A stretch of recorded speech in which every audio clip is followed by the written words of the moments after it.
While perhaps the Switch could use a bit more indie representation when it comes to fighting games, the platform at least has a variety of solid modern and throwback titles to make genre fans happy.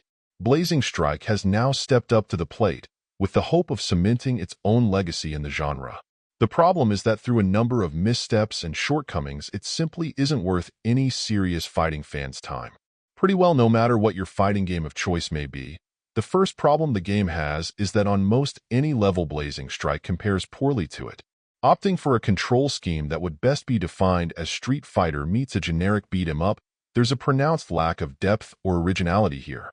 While that perhaps may make it accessible to more casual fighting fans, I'd say it's likely to practically offend people who value deep and nuanced controls and fighting systems.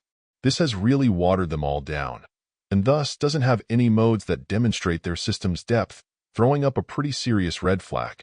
When you're in matches, the lack of depth also quickly becomes apparent, as you won't just feel yourself falling into repetitive patterns and strategy due to their effectiveness. There simply aren't all that many varied moves and combos at your disposal in the first place. Even when the fighting itself may not always be the best, the genre tends to pride itself on varied characters, rich lore of some kind, and stories that tend to be fun enough to try to complete the game with most characters to see.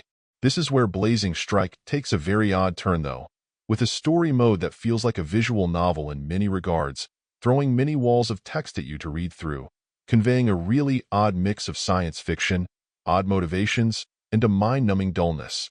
I tried desperately to roll with it for quite some time, hoping it would turn the corner and somehow justify making me read through so much verbiage rather than getting down to the action, but every time I thought it would take pity on me and come to a close, it simply kept going.